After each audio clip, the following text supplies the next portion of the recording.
जैसे राज्य में। नमस्कार, बिहार तक देख रहे हैं आप और आपके साथ मैं हूं आशीष अभिनव। शाम के 7 बज चुके हैं और बात बिहार की में आज एक बहुत ही महत्वपूर्ण विषय पे हम चर्चा कर रहे हैं। इंडिया टुडे सी वोटर सर्वे में बड़ा खेल हो गया है, खासकर बिहार जैसे राज्य में जो आंकड़े आए हैं, जो जिस तरह से सर्वे आया है वो चौंकाने वाला है। एनडीए को बड़ा झटका लगता हुआ, साथ ही इंडिया गठबंधन जो है वो 26 का आंकड़ा छूता हुआ। हम सबसे पहले इस पूरे डिबेट में हमारे साथ कुछ खास मेहमान भी हैं, इसके जरिए जिनके जरिए हम ये समझने की कोशिश करेंगे कि जो ये सर्वे आया है, क्या ये सर्वे सच में कोई मूर्त रूप लेगा?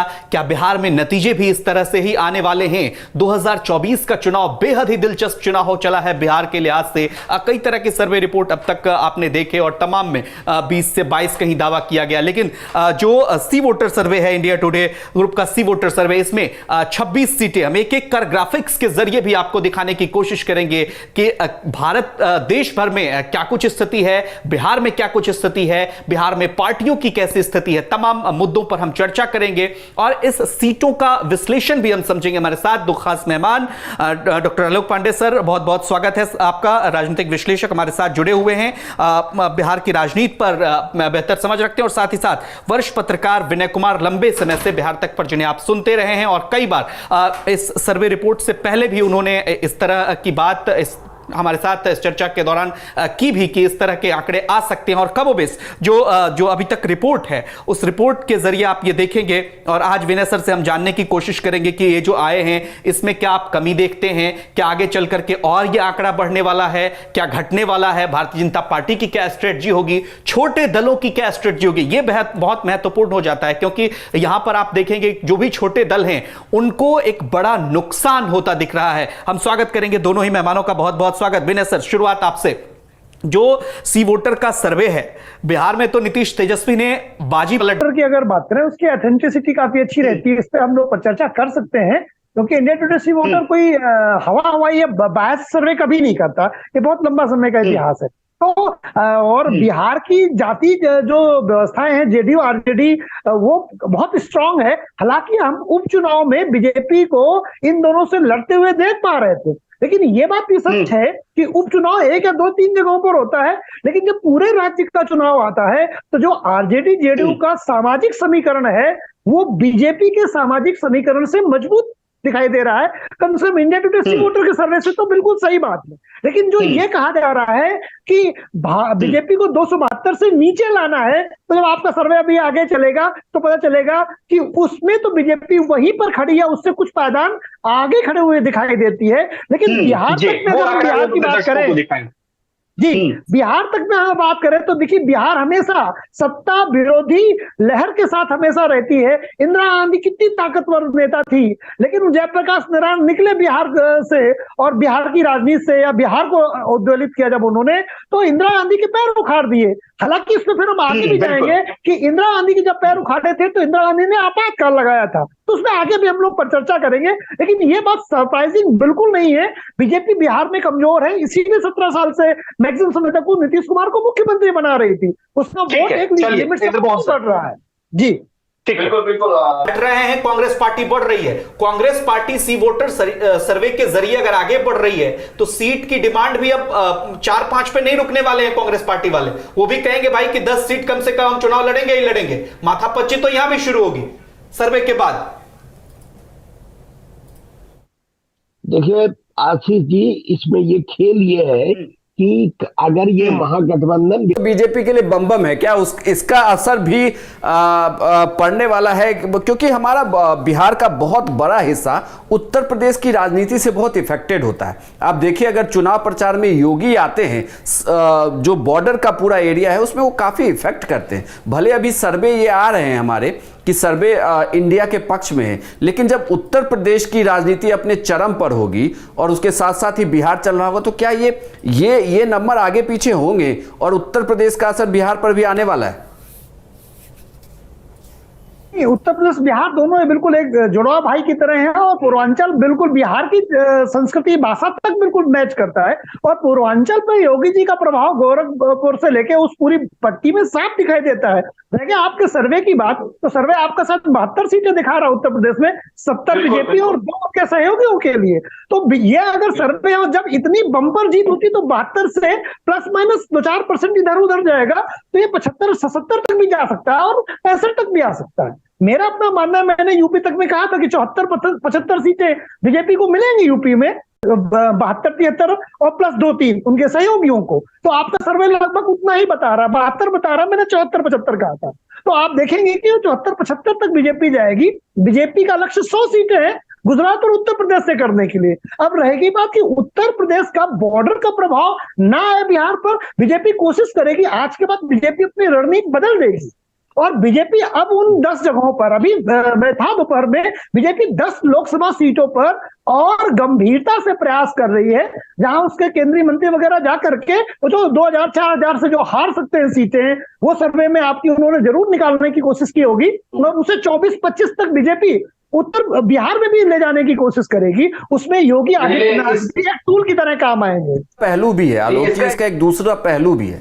ये सर्वे जब आया है, जब इंडिया की सिर्फ 2 ही बैठकें हुई हैं, अभी तो इंडिया का ढंग से फॉर्मेशन भी नहीं हुआ है, अभी उसके संयोजक भी नहीं बनाए गए हैं, अभी उसकी पूरी रणनीति तैयार नहीं हुई। जब उसकी रणनीति नहीं तैयार है तब रिजल्ट ऐसा है, जब वो मैदान में उतरेंगे तब तो ये रिजल्ट और बेहतर भी हो सकता है ना। इसका दूसरा पहलू ये भी है, और 2% का वोट अंतर जो दिख रहा है बिल्कुल ये हो सकता है, लेकिन अभी बीजेपी की सारी रणनीतियां बाहर आ गई हैं और बीजेपी सब कुछ प्लान कर चुकी है, और वो चुके हुए कारतूस की तरह ये भी तो नहीं कह सकते। अभी बहुत समय बाकी है।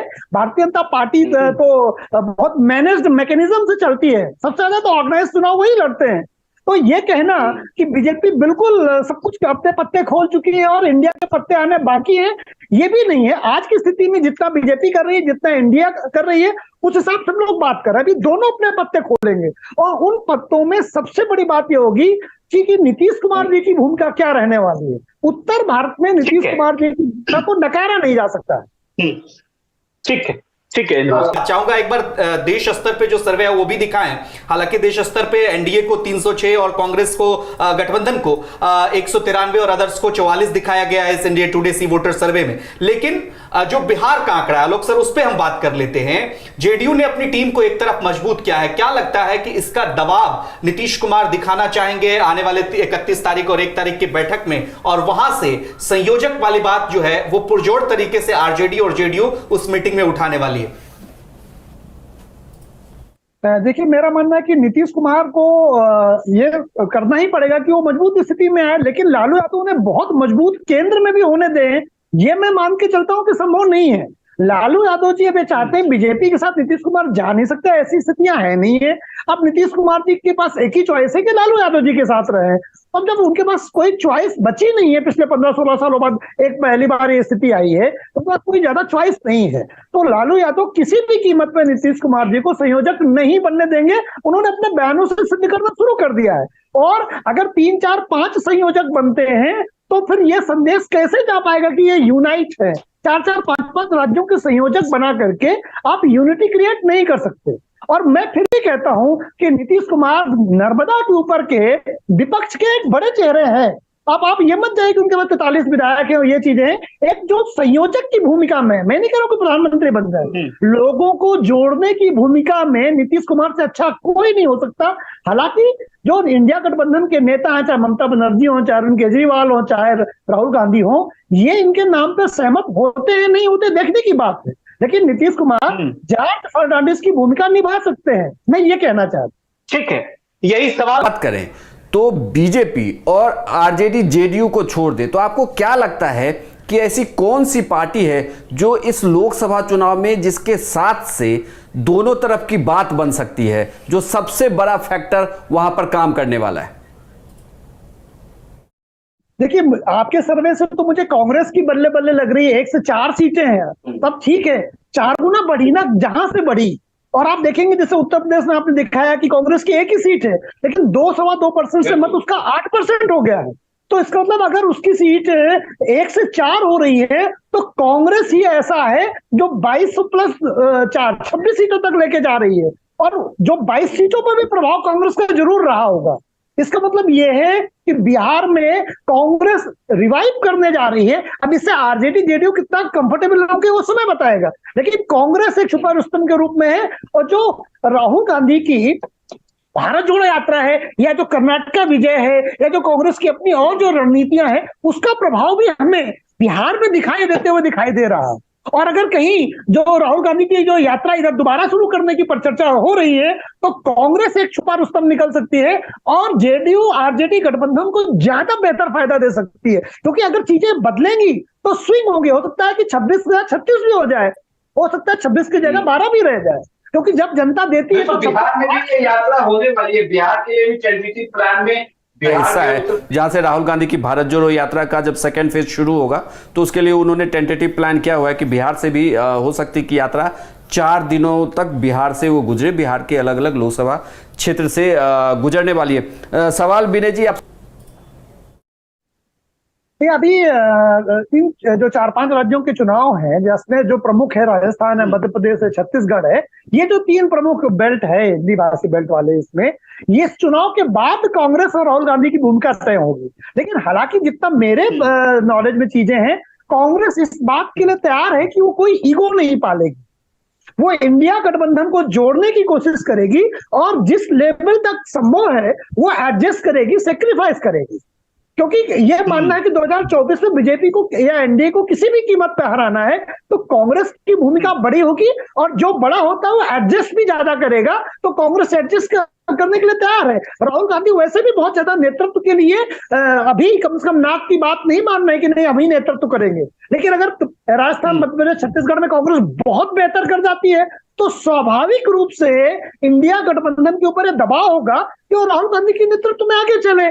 और अगर इसका उल्टा होता है तो कांग्रेस के ऊपर दबाव होगा कि वो दूसरे को नेतृत्व की तरफ आगे बढ़ाए। ये इन जो आने वाला चुनाव है, इसके बाद आशीष जी मुझे लगता है तब ज्यादा क्लियरिटी आएगी कि कांग्रेस की क्या भूमिका रहने वाली।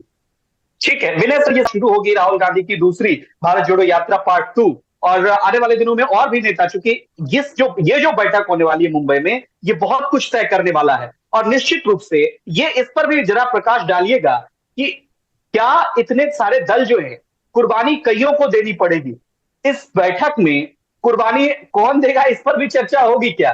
क्योंकि बंगाल में कौन किसके खिलाफ लड़ेगा ये भी एक बड़ा मसला है, दिल्ली में कौन किसके खिलाफ लड़ेगा ये भी एक बड़ा मसला है, पंजाब में कौन किसके खिलाफ लड़ेगा ये भी बड़ा मसला है। आलोक सर देखिए, ममता बनर्जी की जिसे लेके चलते हैं, ममता बनर्जी तो कहती है कि बीजेपी, कांग्रेस और कम्युनिस्ट तो बंगाल में एक है, मैं सबके खिलाफ लड़ूंगी। तो बंगाल में आप कांग्रेस और कम्युनिस्ट के अगेंस्ट लड़ रहे हैं, और बाकी फिर इंडिया गठबंधन में भी है।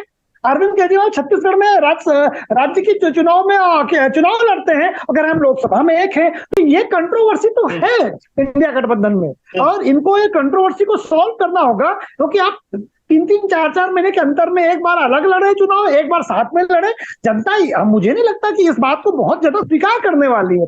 रहेगी बात राहुल गांधी की, तो भारत जोड़ो यात्रा जो द्वितीय पार्ट शुरू होगा उससे भी राहुल गांधी को फायदा होगा। लेकिन याद करिए, जब जनवरी 2024 आएगा और लोकसभा का जब राम मंदिर का उद्घाटन होगा और बीजेपी उस समय जब अपना चुनाव पीक पर लाएगी, तब जो वो भावनात्मक धार्मिक आवेग आएगा देश में, उससे जब हम तुलना करते हैं, तब ऐसा लगता है कि इंडिया गठबंधन को और तैयारी करनी होगी, अपने अंदर के अंतर्विरोधों को ठीक करना होगा। क्योंकि धार्मिक जब भाव या धार्मिक उद्योग बढ़ता है, तो फिर दूसरी सारी चीजें जो है उसके सामने गौण हो सकती हैं, और उसका प्रभाव, राम मंदिर निर्माण का प्रभाव भी आपको चुनाव में दिखाई देगा। बहुत मतलब मौजूद सवाल आपने उठाया विनय सर, क्या ये प्रभाव? नहीं, मुझे लगता है कि इतनी जल्दी तो नेतृत्व का और कौन कहां से चुनाव लड़ेगा, ये मुझे लगता है इस 31 में तो नहीं हो पाएगा। वरना अरविंद केजरीवाल छत्तीसगढ़ में चुनाव न लड़ते जाके, अभी भी ये समस्या आएगी। अरविंद केजरीवाल चाहते हैं कि पंजाब और दिल्ली कांग्रेस उसके लिए छोड़ दे, ममता बनर्जी चाहती है कि बंगाल उनके लिए छोड़ दिया जाए। तो सब लोग चाहते हैं जो जहां क्षेत्रीय दल मजबूत है कि कांग्रेस सबसे ज्यादा समझौता करे। तो कांग्रेस क्या अपने आप को मिटा करके समझौता करेगी क्या? क्या कांग्रेस पाकिस्तान में चुनाव लड़ने जाएगी? कांग्रेस को भी स्पेस क्षेत्रीय दलों को देना पड़ेगा। अगर बीजेपी को हराना है, क्योंकि आपके गठबंधन ने बीजेपी को 287 सीटें दी है, यदि बीजेपी जवाहरलाल नेहरू की बराबरी करने जा रही है, नरेंद्र मोदी जी लगातार 3 बार प्रधानमंत्री बनने की ओथ लेने जा रहे हैं, आपका सर्वे ये बताता है। तो जब बीजेपी इतिहास रचने जा रही है, विपक्ष का कोई एक पार्टी लगातार तीसरी बार बहुमत की तरफ जा रही है, तो बीजेपी एक नया इतिहास बनाने की कोशिश कर रही है। तो उस इतिहास बनने से अगर रोकना है तो सबको अपने व्यक्तिगत हितों की थोड़ी देनी होगी। आलोक जी इसमें संशोधन कर देते हैं, अटल बिहारी वाजपेयी भी 3 बार वोट लिया, 3 बार प्रधानमंत्री देश के बने हैं। नहीं, पूरी टेन्योर पूरा नहीं किया था उन्होंने, वो 13 दिन की सरकार और 13 महीने की सरकार थोड़ी ना होता है। 3 बार प्रधानमंत्री बने। ठीक है सर, पूर्ण बहुमत की सरकार। इन कयासों पर विराम लगेंगे। आखिरी सवाल विनय सर आपसे होगा,